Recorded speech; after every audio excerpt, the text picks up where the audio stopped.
kalau Tuhan beri kita kepuasan di kebatinan kita, alangkah luar biasanya. Jar kami pahami, kami boleh temukan utuh dalam hidup ini, sehingga hidup kami makin berkenan kepada Tuhan, hidup untuk kemuliaan nama Tuhan. Demi Yesus Kristus Tuhan, kami berdoa, kami memohon. Amin. Silakan duduk saudaraku yang kekasih.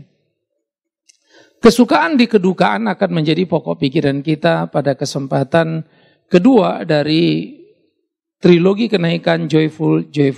Kita akan membuka beberapa bagian Alkitab. Kita baca lebih dulu Kisah Rasul pasal yang ke-5 ayat 40 sampai 42. Kisah Rasul pasal 5 ayat 40 sampai 42. Biar ini akan menjadi pokok pikiran kita bersama. Bagian yang pertama kita baca. Jika saudara sudah menemukan, kita akan bacanya bersama-sama. Kisah Rasul pasal yang ke-5 40 sampai 42. 1, iya. Mereka memanggil rasul-rasul itu, lalu menyesah mereka dan melarang mereka mengajar dalam nama Yesus. Sesudah itu mereka dilepaskan. Rasul-rasul itu meninggalkan sidang mahkamah agama dengan gembira, karena mereka telah dianggap layak menderita penghinaan oleh karena nama Yesus. Dan setiap hari mereka melanjutkan pengajaran mereka di bait Allah dan di rumah-rumah orang, dan memberitakan Injil tentang Yesus yang adalah Mesias. Lalu kita ke 2 Korintus pasal yang ke-6 ayat yang ke-10. 2 Korintus 6 ayat 10, 1, 2, ya. Sebagai orang berduka cita, namun senantiasa bersuka cita. Sebagai orang miskin, namun memperkaya banyak orang. Sebagai orang tak bermilik, sekalipun kami memiliki segala sesuatu. Kemudian 1 Tesalonika pasal yang ke-5 ayat yang ke-16. 1 Tesalonika pasal 5 ayat 16, 1, 2, ya. Bersukacitalah senantiasa. Nah saudara, pada waktu kita melihat bagian ini dan kita coba memikirkan apa yang dikatakan oleh kebenaran firman Tuhan, menarik untuk kita melihat apa dan bagaimana pemahaman akan kesukaan Kristen. Kesukaan Kristen adalah kekuatan karena Tuhan yang keluar dari batin, mewarnai dan menguasai seluruh nuansa kehidupan kita. Ini berbanding terbalik dengan orang-orang yang tidak mengenal Kristus. Kesukaan adalah sesuatu hasil pelatihan diri. Yang paling rendah adalah karena nonton lawak, makan ini, saya senang, saya suka. Yang sedikit lebih tinggi adalah pelatihan diri. Bagaimana kemudian melatih emosinya dan mengarahkan ke arah yang diinginkan. Atau kemudian pengalihan terhadap situasi yang bisa dimanipulasi. Tetapi kesukaan yang sejati memiliki kekuatan yang berbeda. Itu sebab dimungkinkan orang bersuka di dalam kedukaan. Saudara, bergembira di dalam aniaya itulah yang dialami oleh para rasul. Sesudah kematian Kristus, para rasul bergerak. Kegerakan para rasul ternyata menjadi lebih besar lagi. Mengakibatkan sebuah perlawanan yang serius dari mahkamah agama. Karena pada pertama kali hari Pentakosta, lalu Petrus berbicara, dikatakan ribuan orang menerima Kristus. Sehingga barisan pengikut Kristus itu makin panjang. Nah ini mengancam kesejahteraan dalam tanda petik terhadap keamanan institusi agama Judaisme. Mereka marah. Tapi mereka tidak punya alasan, tidak punya cara untuk menghentikan karena kesukaan jauh lebih besar daripada ancaman. Sampai kemudian para rasul ini ditangkap, lalu dihajar. Mau diadilin tidak ketemu salahnya, lalu mereka disesah. Lucunya sudah tidak ada salah tetap disesah. Mereka dihajar pakai rotan begitu. Terus terang, sangat menyakitkan bukan? Kalau you nggak salah lalu dihukum. Tetapi yang menarik, ketika kemudian sesudah itu mereka dilepaskan, tanpa salah mereka dicambuk, maka dikatakan rasul-rasul itu meninggalkan sidang mahkamah agama dengan gembira. Mereka tidak kecewa dan berkata, Tuhan untuk apa kau kulayani kalau kemudian ternyata aku harus dianiaya. Untuk apa yang kau kulayani kalau aku disesah? Saya kira ini berbanding terbalik dengan logika pikir yang sering kali kita pakai. Saya melayani kenapa saya tidak dihormati. Saya melayani kenapa saya tidak diberi first class. Saya melayani kenapa tidak ini, kenapa tidak itu, kenapa tidak begini. Nah saudara-saudara, saya setiap kali baca ini saya terenyuh. Saya terbingung-bingung dan saya pikir ini juga menjadi pergumulan yang serius yang sama. Saya pernah ada di jejak mempertanyakan, Tuhan aku mau melayani, kenapa begini dan kenapa begitu. Ya. Ini menjadi pergumulan serius kita. Mampukah sebetulnya kita bergembira? Bergembira karena apa? Bukan karena saya doanya dijawab, sakit jadi sembuh. Bergembira karena apa? Bukan karena saya berdoa, nggak punya uang lalu dapat uang, nggak punya pekerjaan lalu dapat pekerjaan, atau naik pangkat. Saya bergembira bukan karena saya berdoa sudah lama pengen punya anak lalu sekarang punya anak. Saya bergembira karena sudah lama pengen punya pasangan lalu punya pasangan. Maka saya berdoa, bergembiralah saya karena Tuhan menjawab. No. Kenapa mereka bergembira? Karena dianiaya. Loh, kok gitu? Karena sekarang mereka dapat kehormatan. Boleh menderita untuk gurunya, untuk Kristusnya, untuk juru selamatnya. Aku boleh menderita penghinaan oleh karena nama Kristus. Masihkah kita menemukan itu di kehidupan kekinian? Sangat langka, saudara.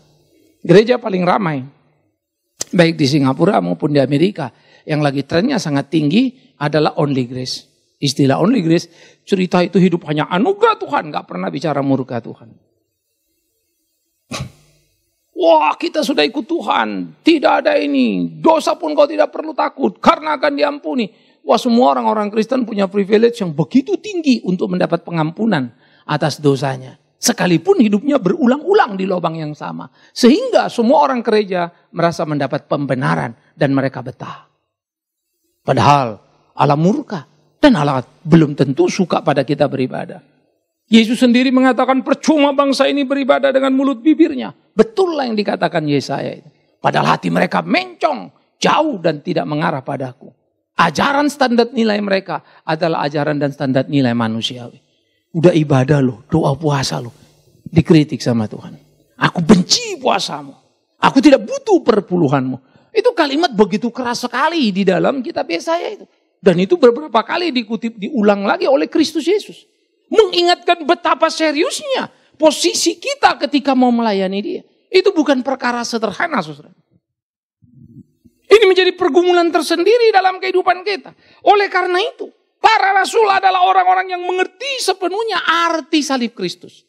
Yang seringkali kita bicarakan, penyaliban, Jumat Agung, lalu dia sudah mati, bangkit, iman rasuli kita bacakan. Tetapi sesungguh-sungguhnya, mengertikah kita arti salib itu? Saya pikir salib bagi kita, kesimpulannya cuma satu ya. Dia menebus kita dari dosa dan menjamin hidup kita di sepanjang masa. Padahal salib adalah sebuah kehormatan terhadap kemuliaan. Jikalau boleh mengikut dan menyangkal diriku sehingga aku bukan aku. Itu sebab Yesus berkata, sangkal dirimu, pikul salibmu dan ikut aku. Tapi lagi-lagi siapa yang mau? Namun inilah yang akan kukatakan. Jikalau engkau mau, engkau akan mendapatkan kebahagiaan sepanjang hidupmu. Karena jikalau engkau bisa menikmati kegembiraan dicampukan. Apalagi yang bisa membuat engkau sedih. Mana ada lagi? Itulah keunggulan orang Kristen, saudara. Yang seharusnya menjadi milik kita di dalam kehidupan kita. Sehingga bukan hanya keselamatan. Tetapi keberanian menderita itu pun dianugerahkan bagi kita. Itu diungkapkan Rasul Paulus dalam Filipi pasal yang pertama. Ayat 29. Kepadamu dianugerahkan bukan hanya percaya kepada Kristus. Tetapi menderita untuk dia. Wish, itu luar biasa ya. Ya. Berapa amat sangat indahnya. Bagaimana kita menjalani hari-hari di pergumulan kehidupan kita. Bagaimana kita melayani Tuhan kita. Bagaimana kita hidup berkenan kepadanya. Ini yang harus kita pikirkan. Hidup tidak selalu seperti yang kita pikirkan dan kita duga dan kita inginkan. Hidup berjalan di tengah-tengah pergumulan. Dan kegembiraan datang dari aniaya dan penderitaan. Ini bagaimana ceritanya ya? Kegembiraan dari penderitaan. Kegembiraan dari aniaya.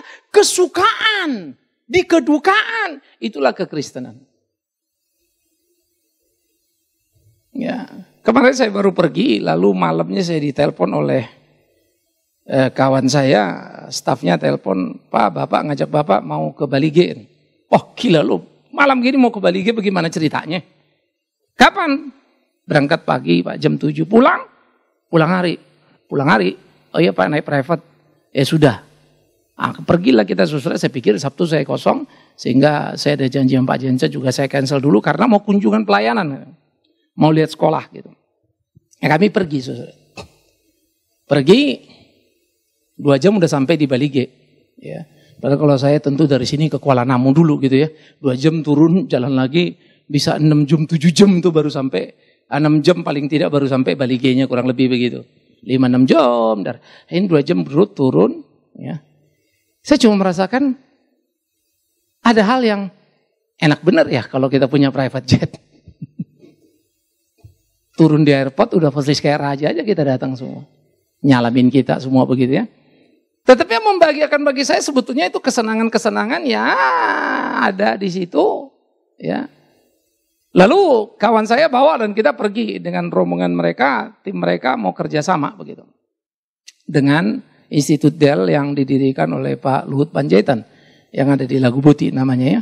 Jadi kita lokasi bersurvei beberapa tempat, lalu ke SMA-nya, lalu kemudian ke institutnya. Saya senang karena saya mau lihat dulu apa yang dikerjakan orang lain dan bagaimana gitu. Dan saya beruntung untuk apa yang kita kerjakan juga di Kalimantan. Ada beberapa yang bisa belajar. Ya, untuk combine sedikit. Tapi ada beberapa yang kita juga sudah lebih dalam mengerjakan. Wah, rasanya enjoy banget gitu ya. Ya, saya tidak mudah untuk mengajak kawan saya ini yang sangat luar biasa untuk bisa pergi dan mengunjungi ke Landak. Karena kalau di sana ada Silangit, lapangan terbang kecil, jadi private jet bisa mendarat. Tempat kita paling berhenti di Pontianak, lalu naik heli lagi turun gitu. Nah, saudara, pada waktu saya ngelihat selesai pulang lagi kan kita, semua udah nunggu lagi ya. Datang pakai poredar, polisi sudah Kapolres mesti turun semua, pulang juga begitu, bupati juga turun karena orang-orang penting yang dianggap datang kan. Secara jalan nyaman ya, tapi sampai mobil rasanya capek banget begitu. Padahal perjalanan itu kan perjalanan udah private jet, turun pulang pergi di dalam pesawat kita bilang mau apa juga, nggak ada jamnya, mau kapan mau minum, mau kapan mau makan itu semua ada begitu. Tapi fisik saya nggak bisa nguber. Agak panas, tapi tidak panas-panas amat. Dan itu cuma turun mobil, naik mobil, turun mobil, lihat-lihat, turun lagi kan begitu doang sebetulnya. Siang lalu kita lunch, pulang lagi, jalan nggak pakai macet-macet. Baru saya mulai berasa ya, betapa nikmatnya itu. Tetapi kenikmatan itu kemudian saya di-remind lagi. Betapa saya drop sekali gitu. Ya. Baru saya mulai memikirkan lagi satu hal yang luar biasa. Bagaimana sebetulnya orang mendapatkan kenikmatan hidup itu. Saya ada pada 2 sisi itu. Mengingat apa yang sedang kita kerjakan di Kalimantan. Naik dengan fasilitas yang mengagumkan. Saya jadi VVIP kan di situ. Ya. Sekolah yang saya lihat di Balige itu wah luar biasa ya. Karena sentuhan finansialnya sangat tinggi. Ya. Didirikan oleh seorang yang sangat kuat secara finansial dan posisi. Oleh Pak Luhut begitu. Jadi betul-betul hatinya dia taruh sana. Nah yang di Kalimantan pendeta Bigman Sirait yang gak jelas finansialnya, posisinya juga kurang jelas. Kita cuma penggembira dalam panggung politik. Oleh karena itu saudara, pada waktu kemudian saya pulang tuh saya berenung. God thanks. Tapi karena kita bangun sekolah di Kalimantan ini pula lah, badan saya itu mulai rontok atu-atu. Lalu Tuhan percayakan lagi Papua di tengah kesulitan itu. Apa yang akan terjadi saya nggak tahu. Yang saya tahu cuma Jarun maju dan tidak boleh berhenti. Hanya karena sesuatu dan lain hal.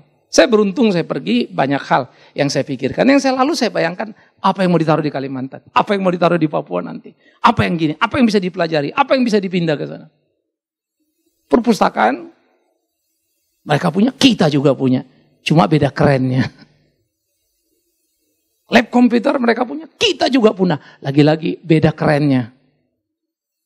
Kelas-kelas asrama mereka punya, kita juga punya. Lagi-lagi beda kerennya. Ya, mereka terasa arsitektur bangunannya keren gitu. Jadi kalau ngeliat itu ini lagi di Balige apa di mana gitu. Kalau kita kan di Kalimantan melebar semua, berusaha sungguh efisien, efektif supaya dalam maintenance itu jadi tidak terlalu tinggi cost-nya kan gitu. Tapi bentangan yang sama. Yang itu saya nggak akan tiru.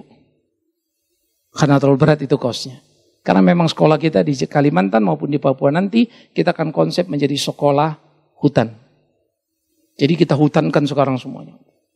Udah 2.000 pohon ditanam. Dan harap satu waktu semua sudah tumbuh besar. Dan itu tiap tahun ada penanaman pohon terus menerus. Ya, entah buah, entah pohon-pohon besar gitu. Kayu belian yang langka itu kita sudah dapat 10, lagi ditumbuh kembangkan. Zaitun di lokasi kita ada. Ya, harap nanti itu tumbuh subur lalu diperanak-pinakkan lagi oleh tim kita di sana. Kita mau bikin sekolah itu alam supaya dingin tanpa AC. Itu konsepnya. Segar karena banyak pohon dan orang sehat karenanya.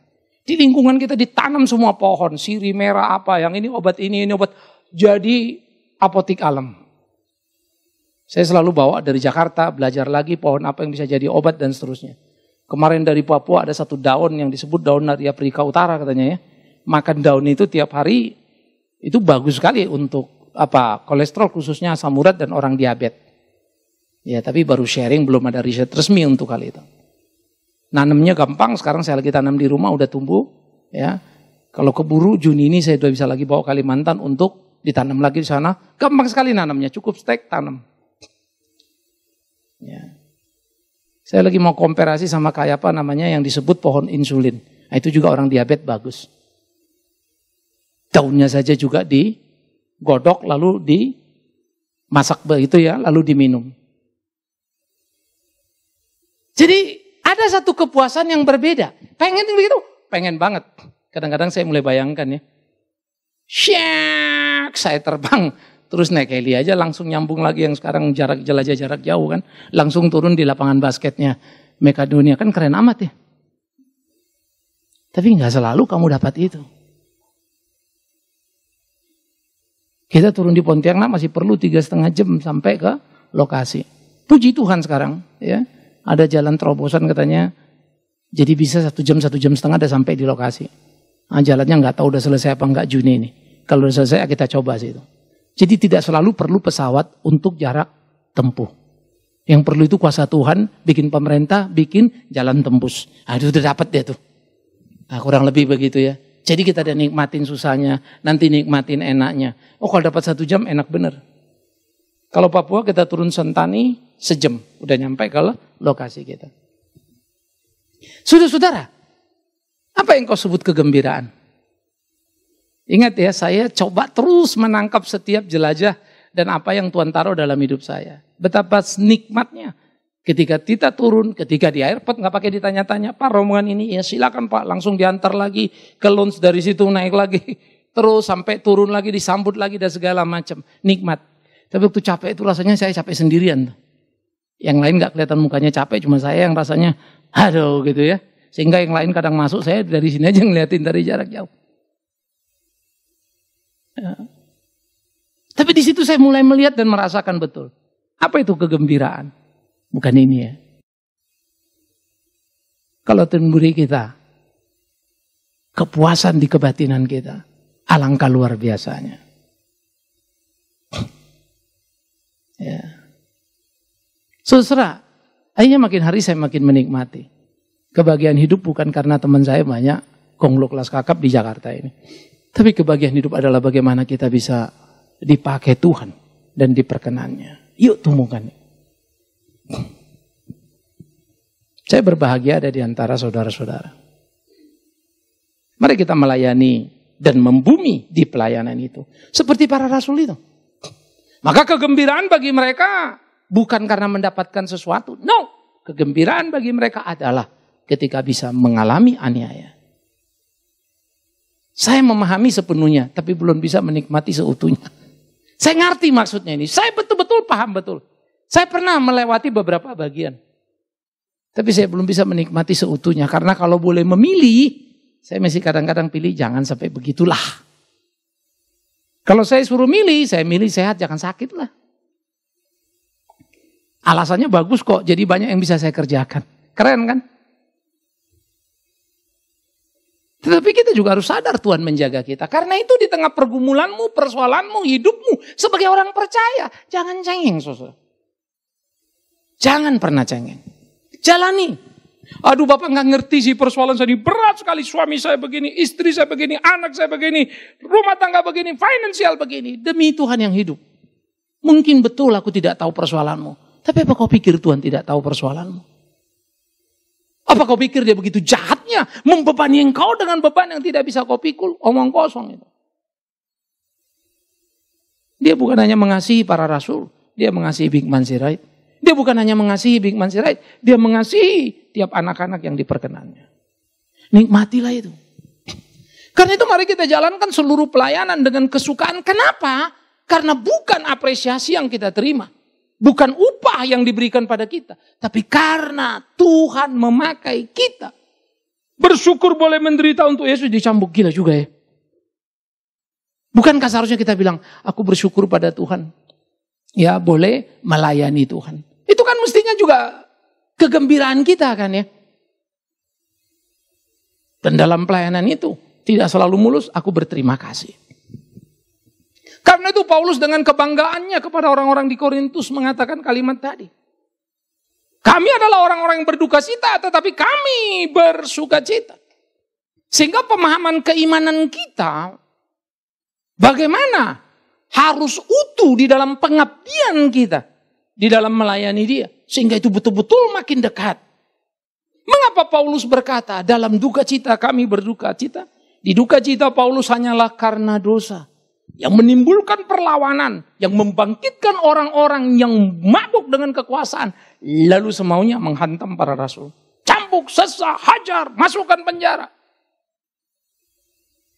Bukankah penguasa hidup ini adalah Tuhan dan yang berhak atas hidup manusia? Mengapa penguasa dunia memperlakukan tindakan yang semena-mena, bahkan mencabut nyawa, tanpa orang jelas apa salahnya? Paulus mengalami kepahitan kegetiran itu. Dia berduka cita, bukan karena cambuknya. Tapi karena melihat bagaimana manusia-manusia yang tidak mengerti kebenaran itu. Yang tidak mengenal kebenaran. Itu duka citanya melihat, kok masih ada mereka ini binasa. Itu sebab ketika Paulus di penjara Filipi, penjara itu gompang. Buak, temboknya jebol. Paulus tinggal jalan pergi. Kepala penjara sudah mau bunuh diri karena pikir matilah aku. Gagal tugas.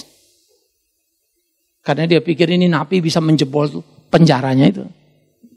Tapi Paulus bilang, jangan bunuh dirimu, kami masih di sini. Kalimat itu memberikan pembelajaran penting bagi kita. Gempa bumi, tembok jebol, bukan untuk pergi dan melepaskan diri. No. Paulus tidak pergi. Beda dengan doa kita ya. Tuhan bukalah pintu penjara ini supaya kami keluar dari sini. Dia masih situ, jangan. Kami masih di sini.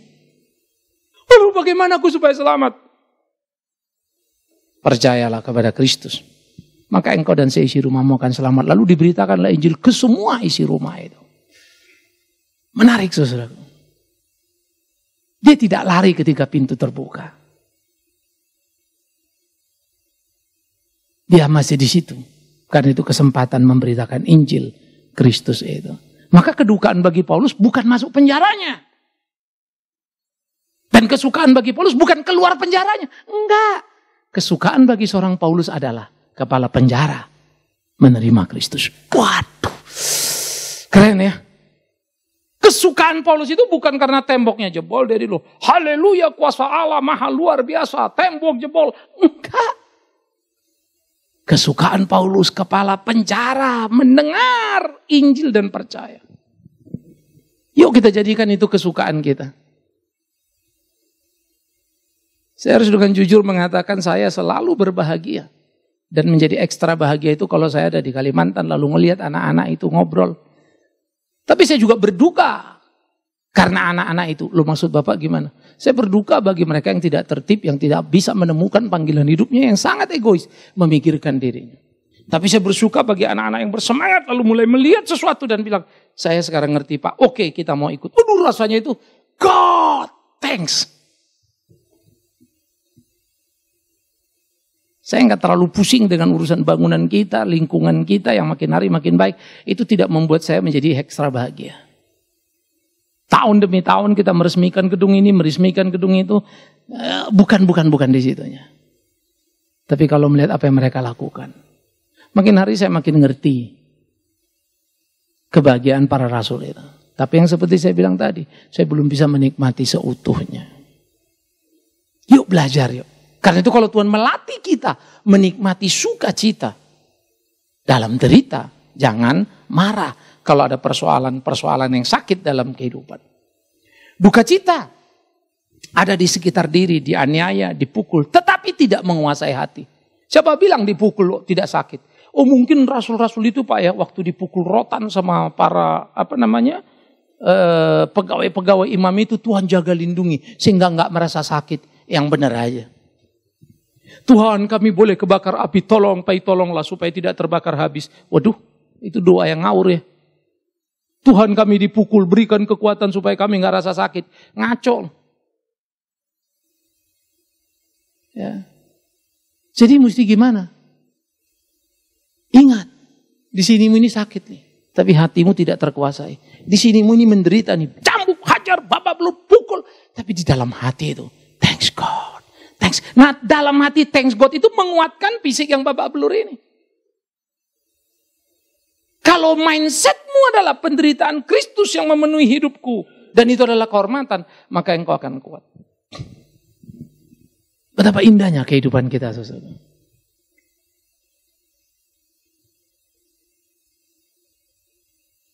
Ya, betapa pentingnya hidup kita ini bergerak.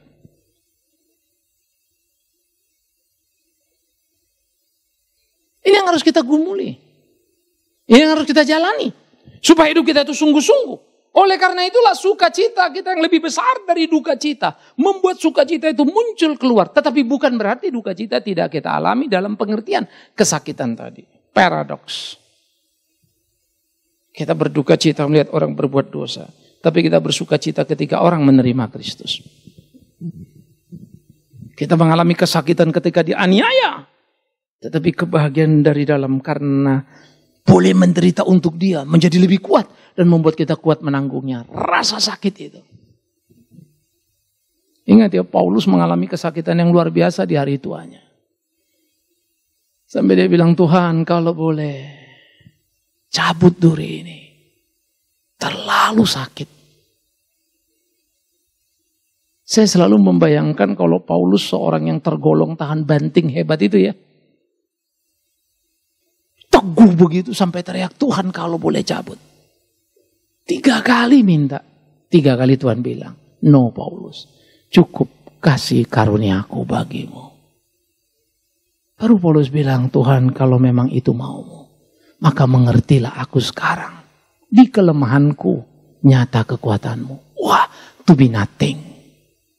Hidup bukan aku, tapi Kristus.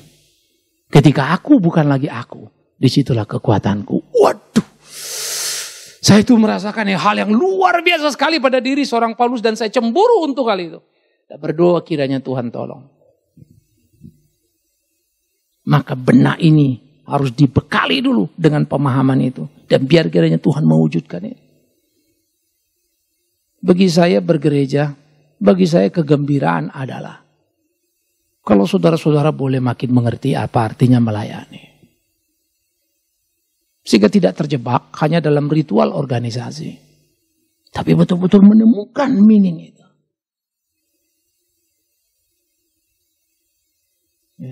Bagaimana kita bergerak.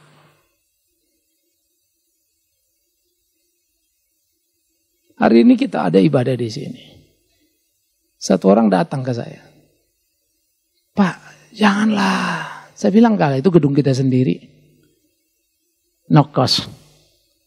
Saya dibawa kemarin di White Asim, situ ada tempat. Bisa 300-400an orang. Pakai ini aja Pak. Udah lalu hati-hati gak usah lah. Kita dapat 10 tahun free. Saya mau minta 10 tahun untuk free. Saya bilang, gini deh kalian ngomong-ngomong. Saya gak mau ikut-ikutan ngomong. Yang penting jangan sampai ada jadi masalah. Ya. Apakah kalau misalnya jadi lalu kita pindah. Wah keren lagi begitu ya. Lalu ada liftnya naik ke atas. Daerahnya bagus, lalu kita hebat. No, bukan itu. Nah, itu jadi atau enggak pun saya enggak tahu itu dan enggak terlalu pusing itu. Dan itu bukan pokok doa saya. rinduku, doaku. Ketika kita makin mengenal kebenaran itu. Karena itu ini harus kita gumuli, saudara.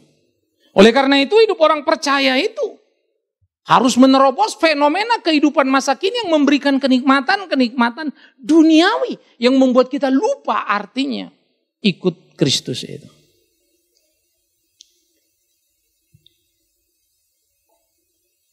Kenikmatan duniawi yang luar biasa menggilas kita, saudaraku. Kenikmatan duniawi yang menghabisi kita di dalam seluruh aspek kehidupan kita. Oleh karena itulah, bersukacita senantiasa, kata Paulus, sukacita dalam salah keadaan. Ingat ya, saya bersukacita, saya suka-suka karena bukan dapat anak. Enggak punya anak pun saya bersuka karena Kristus hidup di dalamku. Rumahku bisa kubeli, thanks God. Tapi kalau rumahku ngontrak, thanks God. Apa yang salah di situ? Yang salah adalah kalau aku sudah ngontrak di rumah, bikin dosa di kontrakan itu. Adalah kedukaan kalau kau punya rumah, tapi punya rumah membuat kau besar kepala, sombong, lalu anggap orang lain itu sampah saja. Lupa dalam hidup bagaimana berkeluarga. No, nggak ada guna ya. Karena itu yuk kita bangun hidup ini. Ini urusan personal kita dengan Tuhan itu. Buat apa saya jadi pendeta? Nggak ada hebatnya. Kalau kemudian yang kupikirkan tiap hari adalah bagaimana hidupku dan fasilitas diriku ini. Celakalah aku. Kan itu yuk berlomba yuk. Supaya kita terus maju tapi tetap dalam tangan Tuhan. Tetap dalam pemeliharaan Tuhan. Sehingga sukacita dalam keadaan. Saya paling suka ya kalau orang bikin acara. Pak, kita mau syukuran. Ya, senang karena rumah baru, senang karena dapat anak, senang. Cuman belum ada yang bilangnya senang karena dapat istri baru gitu ya. Kalau itu saya juga gak mau datang gitu ya. Masa syukuran istri baru, gila apa kan gitu. Tapi saya selalu ingatkan, ya kita ngobrol-ngobrol selalu dalam khotbah. Sekarang ya dapat rumah baru, kira-kira kalau gak ada rumah baru gimana? Gak ada syukuran. Ya. Nah, tidak ada yang salah kita bersyukur rumah baru. Nggak ada yang salah kita bikin syukuran ulang tahun. Nggak ada yang salah. Tapi jangan lupa, itu harus serta-merta menjadi alat belaka. Untuk bisa mengumpulkan keluarga atau teman. Untuk memahami bagaimana rasa syukur pada Tuhan. Tapi bukan saya bersyukur karena dapat rumah itu. Aku mengenal dia. Entah dia berikan rumah atau tidak, itu urusan dia. Tapi aku bersyukur, aku mengenal dia. Sumber berkat hidupku itu. Nah, ini mindset kita mesti digeretekin nih. Jadi nggak usah kau pikirkan kalau mobil kawanmu bagus, mobilmu kurang bagus, jangan gelisah kau gara-gara itu. Kalau rumah kawanmu besar, rumahmu kecil, jangan marah kau gara-gara itu. Ya, manusiawi kita mengingini, tapi jangan tenggelam di situ.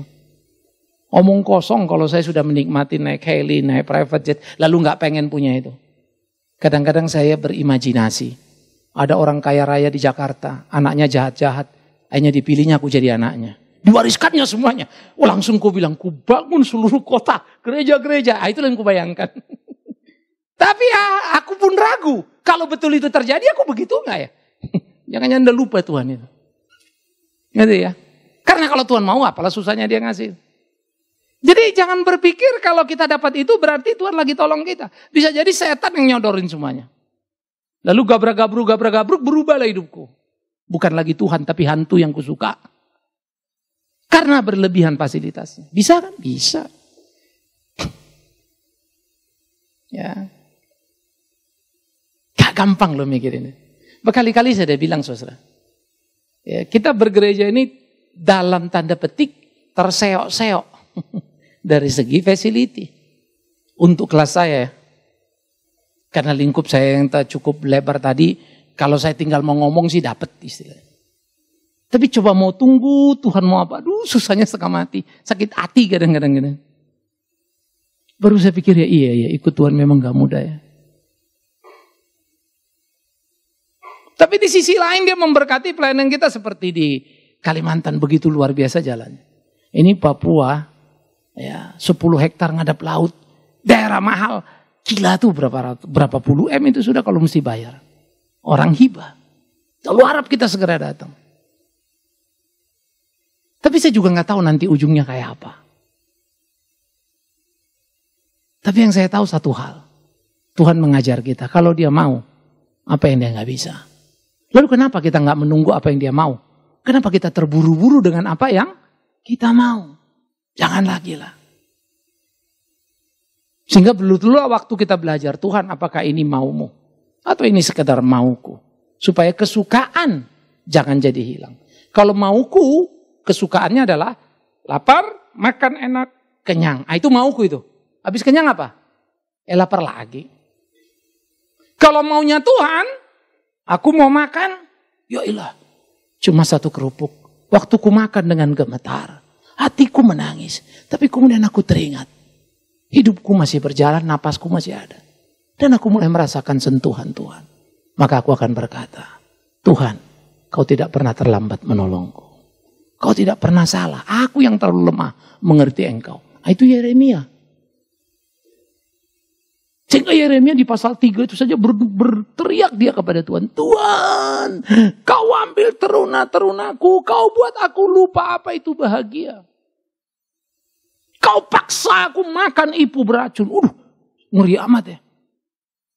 Aku sendirian tiada daya. Tapi kemudian, namun ya Tuhanku, udah stresnya begitu luar biasa. Satu hal yang kulihat. Engkau tak pernah meninggalkanku. Maka tahulah aku kasih setiamu selalu baru apa? Saya selalu ingatkan orang Kristen paling suka ayat itu. Tapi atasnya gak ada yang peduli. Maunya mawanya aja itu. Kasih setia Tuhan selalu baru tiap pagi. Itulah ayat emasnya itu. Itu ayat recehan itu kalau lepas dari konteks atasnya. Yeremia bisa stres. Yes, siapa bilang enggak? Bagaimana dia enggak stres? Disuruh Tuhan melayani Yehuda yang mau dibuang ke Babel sana. Sakit loh, saya ngerti sakit itu. Ya. Saya ngerti kenapa Paulus marah sama Markus. Jangan ikut pelayanan ini. Habis sudah jalan minta pulang dulu kan. Yang kedua, no, stop. Kamu terlalu cengeng. Memang ada Barnabas yang tipenya orang melankolik, yang bisa juga lebih memperhatikan begitu ya. Kalau Paulus ini kan kolerik murni, lebih besar koleriknya. Tidak. Barnabas ada sanguinnya juga, mau menyenangkan orang, lebih bisa ngerti orang. Tapi dua-dua punya unik pada dirinya ya. Paulus kemana-mana, dia terobos semuanya. Markus disuruhnya pulang. Sampai Markus kemudian mengalami perubahan. Lalu bergabung lagi juga pernah dengan pelayanan Paulus. Dan Paulus menerimanya. Berubah. Sehingga perubahan bukanlah basa-basi. Dan damai itu bukanlah kumpul saja. Murni pada pergumulan batin itu. Nah oleh karena itu saudara-saudaraku yang kekasih. Biarlah ini menjadi bagian kita. Di hidup kita. Kesukaan di kedukaan. Itulah iman Kristen. Kalau memang kita punya. Ingat ya, kedukaan, kesukaan di kedukaan. Itulah iman Kristen. Kalau memang kita punya iman itu. Nikmati itu dalam hidupmu. Jalani dalam hari-harimu. Dan kalau saudara ingin bertanya pada saya bersyukur pada Tuhan. Melewati berbagai kesulitan, kepahitan, hari ini aku akan berdiri. Bahagia itu, sukacita itu bukan karena punya teman top, teman hebat. Thanks God, saya tidak hanya bisa ngomong. Saya memang punya kok. Tapi saya tidak rasa kebahagiaan ada di situ. Bahagia itu bukan karena punya ini, punya itu. Thanks God, saya punya rumah, saya punya mobil. Tapi bukan itu. Bahagia itu apa? Ketika bisa melakukan apa yang dia mau. Bahagia itu apa? Ketika kita bisa membuat orang lain di sekitar kita bahagia dalam hidupnya. Wih, keren banget loh itu. Ketika kita boleh merasakan sedikit dari penderitaan Kristus, itu bahagia loh itu. Ya. Biar Tuhan tolong kita. Biar Tuhan pimpin kita. Supaya hidup kita selalu berkenan kepadanya. Menjalani hari-hari kita. Melakukan apa yang menjadi ketetapan Tuhan dalam kehidupan kita. Akhirnya saudaraku, Selamat menemukan kesukaan di penderitaanmu. Jangan cengeng lagi. Ingat, jangan mimpi hidupmu tanpa persoalan. Karena kalau itu yang terjadi, engkau adalah manusia tanpa tulang. Tahu ya manusia tanpa tulang? Enggak bisa diri. Kalau kau mau menjadi manusia dengan tulangmu, yang sehat, yang bagus, olahragalah. Apa olahragamu? Penderitaan itu. Kesulitan itu, kepahitan itu olahraga kita itu. Jadi tulang kita makin kuat, makin kuat, makin kuat, makin kuat. Saya bisa begini kuat, jangan kalian pikir saya kuat ya. Kalau tulang ini mah ada bengkok-bengkok semua. Kemarin saya berenang, tahu lagi ini masalah yang pernah kejepit 45 ini. Rasanya sakit banget gitu. Tapi yang saya bilang tulang adalah daya tahan. Kita berdiri karena Roh Kudus menopang kita. Sekali lagi, olahragalah di penderitaan itu. Jangan pernah lari. Dan jika mungkin, berpestalah di penderitaanmu. Kenapa tampang kalian serius banget? Ini mulai lagi Bapak ini berpesta di penderitaan. Alamak! Awak nahan penderitaannya aja udah susah, suruh pesta pula lagi. Tapi itulah Kristen. Ya, wajah-wajah saudara sih udah kelihatan bakatnya ya. Tinggal meneruskan saja. Mengeksersis supaya itu menjadi kuat. Biar Tuhan menolong kita. Tuhan memimpin kita jalani terus hari-hari hidup kita. Dan apa yang dipercayakannya pada kita. Jangan pernah lari dan lepas. Seberat apa, sesulit apa. Kita harus berkata terima kasih untuk beban ini. Ya Tuhanku. Amin. Kita berdoa. Terima kasih untuk apa yang bisa kami renungkan. Terima kasih untuk apa yang bisa kami pikirkan tentang kebenaran-Mu. Tolonglah kami di kehidupan pergumulan kami untuk berjalan di jalan-Mu, melakukan apa yang menjadi kehendak-Mu sehingga sungguh di dalamnya Tuhan dipermuliakan. Demi Yesus Kristus yang adalah Tuhan dan Juru Selamat kami yang hidup. Kuat mampukan kami di tengah derita dan kesulitan hidup supaya kami jangan pernah menjual diri, menjual iman kami. Tapi tetap berjalan di jalan-Mu, melakukan apa yang menjadi ketetapan kehendak-Mu. Kami serahkan gereja-Mu dalam tangan-Mu. Persiapan regenerasi, semua apa yang menjadi kerinduan kami Tuhan tolong. Penawaran tempat baru, biarlah kehendak-Mu yang jadi. Jika itu memang ketetapan-Mu, biar boleh berjalan dengan baik. Namun jika bukan, biarlah dalam kasih dan kuasa-Mu bermurah hatilah untuk menjaga kami. Bahkan ketika itu tak jadi pun kami tahu pimpinan-Mu ada di dalam hidup ini. Karena itu kami serahkan hidup kami, segala usaha kami kiranya jangan menjadi hal yang salah. Tuhan pelihara, Tuhan menjaga. Karena kami ingin belajar sungguh-sungguh mengerti ketetapan kehendak-Mu. Tapi kami juga harus mengaku dengan sungguh-sungguh betapa sulit dan betapa miskinnya kemampuan kami untuk mengenali kehendak-Mu seutuhnya. Karena itu sekali lagi kami memohon, Tuhan tolong kami, tumbuh kembangkan iman pengharapan, sehingga kami boleh mengenali diri dengan tepat sebagai anak-anak-Mu, mengenali Engkau Tuhan dan Juru Selamat kami, dan akhirnya kami dimampukan menikmati kesukaan di kedukaan itu. Demi Kristus kami berdoa. Amin. Kita berdiri saudara dan kita akan mengikrarkan pengakuan iman kita.